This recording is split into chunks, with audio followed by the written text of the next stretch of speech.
Alors, je suis avec Sheila Jaffé, violoniste, et qui, bon, a beaucoup voyagé dans sa jeunesse, là est installée en résidence à Toronto, mais va, dans le cadre de la série Virtuosité au féminin, être la tête d'affiche d'Imuzishi pour le concert qui sera mis sur le site web. Évidemment, on peut le trouver par la page Facebook de Imuzishi. Alors, bonjour et bienvenue. Bonjour, merci. Alors, c'est un concert que vous avez enregistré il y a quelques jours à peine, Mhm. et j'aimerais savoir si la virtuosité au féminin a vraiment bien fonctionné. Oui, oui, c'était très féminin et c'était très virtuose. C'était vraiment, c'est un programme super excitant parce que c'est deux pièces vraiment tziganes, vraiment, euh, il y a de la danse, il y a de l'histoire, il y a de la tragédie. Ah, ah. Puis c'est aussi très demandant au violon. Fait que ça fait des mois que je travaille, surtout Carmen, c'est une pièce vraiment intense à apprendre. Puis c'était un, un parcours vraiment magnifique pour moi là, de travailler ça, puis de le faire avec orchestre. Vraiment, j'ai Et adoré. de travailler avec Jean-François. Oui, oui, Jean-François Jean-François. Riquet, qui est le chef, qui en même temps est quelqu'un qui est au plein cœur de votre parcours de musicienne. Oui, c'est ça. Quand j'ai étudié à l'Université de Montréal, lui, ben, c'était le chef d'orchestre, puis j'ai travaillé beaucoup avec lui, puis il m'a beaucoup influencé.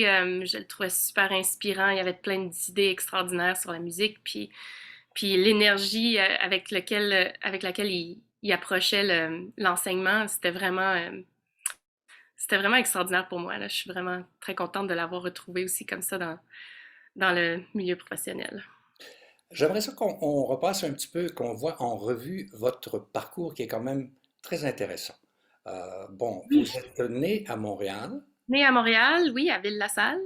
Puis tout de suite après ma naissance, en fait, ma mère, qui est québécoise aussi, Joanne Perron, elle vient de Chicoutimi. Mais tout de suite après ma naissance, elle est partie aux États-Unis pour travailler, en fait, en Caroline du Nord. Mais ils ont juste passé à peu près un an là-bas, puis elle a commencé une job d'enseignement en Floride. Mhm, Fait que j'ai passé toute mon enfance en Floride. Euh, Puis à chaque été, je revenais ici, ben, je revenais au Québec mhm. pour visiter la famille. Puis là, j'ai commencé à aller au camp musical des Laurentides. Puis c'est là que j'ai rencontré plein de monde de Montréal, des jeunes de Montréal qui apprenaient la musique aussi. Puis je voulais tellement faire partie, je voulais tellement venir étudier au conservatoire parce qu'en Floride, il n'y a pas vraiment de conservatoire. Puis je trouvais ça tellement génial d'être entourée d'autres jeunes Ouais. qui font de la musique. Fait que quand j'avais 13 14 ans, je suis allée étudier à Québec au conservatoire avec la cousine à ma mère, Catherine Dallaire, magnifique violoniste. Puis j'ai étudié avec elle pendant quelques années. Après ça, ma mère est revenue à l'Université de Montréal, fait que je suis allée là quand j'avais 16 ans, je pense. Puis j'ai fait mon secondaire là-bas, à l'Université de Montréal. Puis je suis allée finir mes études à Berlin, une superbe école là-bas, le Hans Eisler Hochschule. Puis c'est tout de suite après ça que j'ai eu mes jobs à Toronto avec l'Orchestre de l'Opéra. Puis c'est ça, je suis encore à Toronto. Il y a aussi eu la création de deux quatuors. Oui, Pas un, deux. C'est oui, je suis très. passionnée de la vie de quatuor. Oui, pendant que j'étais encore dans mes études, j'ai commencé un quatuor à Londra. Puis on a fait plein de super festivals ensemble. C'était vraiment extraordinaire, super formatif.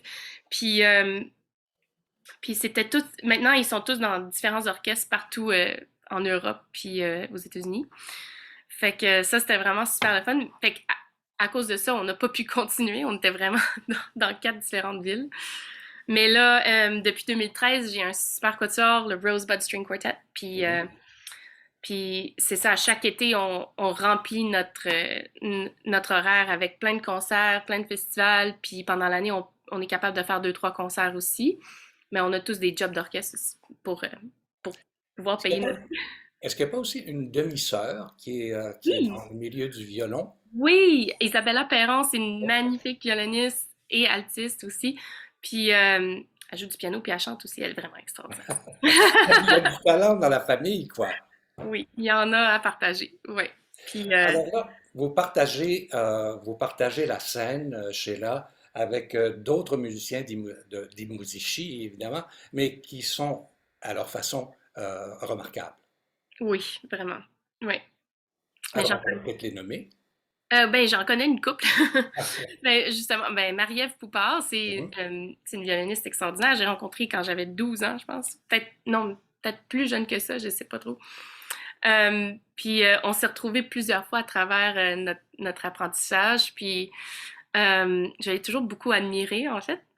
Puis il y avait aussi Diane Rodrigue, avec qui j'ai fait plein de festivals aussi. Puis on a étudié ensemble à Montréal. Et il y en a plusieurs dans l'orchestre. Amélie aussi, tout le monde. Ben, je connaissais pas tout le monde dans l'orchestre, mais quand même, Amélie puis moi, on étudie avec le même professeur à l'Université de Montréal, Claude Richard. Et en même temps, c'est une communauté. Oui, Bon, et surtout quand vous faites de la tournée, vous croisez souvent, vous rencontrez de nouvelles personnes, et c'est oui, toujours oui, très stimulant. Et vous êtes oui, toujours dans un processus d'apprentissage. Parlez-moi un peu de oui, ça. vraiment. Vraiment. Puis justement, tous ces festivals qu'on a fait dans notre jeunesse, ça nous a amenés partout dans le monde, en Europe. Puis on a vraiment, en tout cas pour moi, puis tous mes amis avec qui j'ai été formée en musique, Hum. vraiment, on a une grande communauté partout dans le monde. Puis ces gens-là qu'on rencontre ici, ils se ramassent là-bas. Puis à cause de la musique, on peut vraiment avoir une, un réseau très, très large. Ouais. C'est vraiment, vraiment spécial. Et ça va peut-être encourager, ce que vous dites, va sans doute encourager les gens qui arrivent au conservatoire ou les gens qui sont en formation à, Mhm. à savoir, est-ce que je vais trouver du travail? Vous n'arrêtez pas, et vous n'êtes pas la seule, vous faites partie de cette Oui, espèce de grande famille, et c'est pas le travail, et malgré tout, dans le contexte actuel qui a été et qui est encore difficile, vous réussissez quand même à trouver votre compte. oui. Puis, ben, je me trouve très chanceuse justement pour cette raison, parce que j'ai ces deux postes d'orchestre euh, qui sont assez libres avec le temps. C'est pas, je joue avec l'opéra et le ballet, fait que c'est pas vraiment un horaire d'orchestre symphonique qu'on travaille toute la semaine, tous les jours, des répétitions, puis un concert différent chaque semaine. C'est beaucoup plus flexible comme horaire. Donc, je peux faire d'autres projets, comme ce que je viens de faire avec Imuzici, puis d'avoir mon quatuor, puis de continuer à faire beaucoup de musique de chambre. Euh, Puis même à travers la pandémie, ça m'a permis de continuer aussi sans devoir trouver une autre, une autre façon de faire de l'argent parce que ils ont continué à nous payer au moins un minimum à travers toutes les annulations. C'est ça. Je suis Vous très êtes, reconnaissante pour vous ça. êtes relativement jeune, Sheila. Comment voyez-vous l'avenir L'avenir de la musique ou oui, mon avenir moi-même? de la musique d'abord? Euh, ben moi, à travers cette pandémie, j'ai changé beaucoup mon avis par rapport à ça. Je m'inquiète un peu avec les grandes compagnies, euh, dont celle avec qui je travaille. Je m'inquiète un peu à quel point ça va changer à travers toutes ces annulations. Puis je suis sûre qu'ils ont perdu beaucoup d'argent à travers tout ça. Euh, et puis aussi l'intérêt du public. Je pense que l'intérêt du public a changé à travers la pandémie pour le mieux aussi, euh, parce que on réalise à quel point on en a besoin de tout ça. On a besoin de culture, on a besoin de pousser nos jeunes à apprendre, puis à apprendre les arts et la musique pour vraiment faire avancer notre culture en général. Euh, Puis aussi, les gens ont besoin de, les gens ont besoin de concerts pour pouvoir passer une soirée à laisser leur cœur et leur tête voler tu sais, dans l'esprit avec tout le monde. Je trouve vraiment quand on s'assoit dans une salle de concert avec plein de gens, Mhm. il y a une magie qui se forme. C'est sûr qu'on n'a pas ça avec le vidéo autant, mais dans une vraie salle de concert, il y a vraiment une belle énergie qui se forme entre les gens. Puis en sortant de ça, on se sent tout le temps élevé. Puis même si c'était pas un concert époustouflant, extraordinaire, la musique elle-même finit par toucher tout le monde d'une manière ou d'une autre.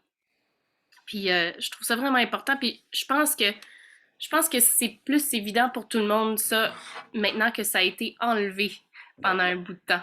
Mhm. Fait que ça, pour moi, je vois du positif là-dedans. Fait que quand on va se remettre à vraiment faire des vrais concerts, je pense que les gens, ils vont tout d'un coup, je pense qu'il va y avoir une nouvelle appréciation pour les concerts live. Fait que c'est ça mon grand espoir. Un mot sur votre rôle de maman. Mhm. Oui, j'ai une belle Ça, fille c'est de 4 ans. relativement nouveau, ça. Oui. Oui, elle a 4 ans, elle est magnifique. Puis justement, j'essaie de lui enseigner la musique un peu. Euh, mais c'est compliqué un peu enseigner nos enfants, Ouais, mais on commence tranquillement. J'essaie de garder ça le génial, fun. Mais génial. Elle vraiment, s'appelle comment? elle s'appelle Amelia. Amélia. Quel Oui. joli nom. Oui. Euh, En conclusion, j'aimerais ça un mot sur votre instrument qui est un strad Hmm. et aussi sur votre archet. Oui, alors, j'ai eu la grande chance de pouvoir emprunter ce Stradivarius de Monsieur Dubois et Camille Mex pour ce concert. Alors, je viens de le redonner. Ça m'a vraiment brisé le cœur. Oh, Mais Mais l'expérience va me rester pour toujours. Vraiment, ce violon il est extraordinaire. Une sonorité tellement pleine et tellement brillante. Euh, Puis on dirait, moi j'ai trouvé plein de possibilités que je savais pas qui étaient là. Le, le parcours juste de pratique avec cet instrument-là était extraordinaire. Puis l'archet, c'était un Sartori. Ben, en fait, le Stradivarius, c'était un Strat de 1713 qui était dans les années Golden Years de ces violons. Fait que c'était un vraiment super beau violon. Et puis l'archet, c'était un Sartori qui est aussi un grand archetier ça fait longtemps. Je me souviens plus c'est quoi l'année. Mais, mais c'est très vieux. Puis c'était un archet vraiment extraordinaire. Puis j'en ai essayé une vingtaine quand j'étais chez lui pour voir c'est lequel qui vraiment ferait ressortir le son que j'aimais le plus. uh-huh. Puis celui-là, c'était comme dès que je l'ai mis sur la corde, je savais que c'était celui que je voulais. Tada! À travers une vingtaine d'archets, vraiment, il y avait des bons archets là-dedans. Mais c'était clair que c'était celui-là qui ressortait le son que j'aimais le plus. Puis, fait que c'était vraiment une joie extrême de Cher travailler avec. Agafé, en conclusion, bon, il y a un programme vraiment intéressant. Il y a Sarazat, Janacek, Linda Bouchard, faut le dire, Dvorak, Bizet, mais si je veux focuser mon intérêt sur vous particulièrement, qu'est-ce que je dois surveiller Euh, Dans le programme, dans votre interprétation, dans ton ben, interprétation? moi, surtout dans ces deux pièces-là, mon focus, c'était vraiment sur les grandes émotions qui viennent avec la musique tzigane. C'est des histoires, des grosses histoires avec beaucoup de cœur et de cœur brisé. Puis pour moi, c'était vraiment mon focus là-dedans. Puis j'essayais de retrouver une, une, une facilité avec les passages rapides qui pourraient, pour, pour vraiment comme mettre en contexte la lourdeur de la Le souffrance de drame, ces gens-là. ouais, le gros drame, quoi. Ouais, le gros drame, c'est ça. Ça a été très sympathique de notre conversation aujourd'hui. J'invite les gens à partir du 3, ce sera disponible. Allez, c'est simple, allez sur la page Facebook des Musici et tout est là, les liens et tout et tout. Et j'ai très hâte de voir parce que j'ai pas vu, j'ai pas vu le concert, enfin. Alors, Moi aussi, j'ai hâte. bonne, bonne continuité chez la Jaffé et bravo pour tout ce que vous avez réussi jusqu'à maintenant. Allez, Merci ciao! beaucoup. Bye.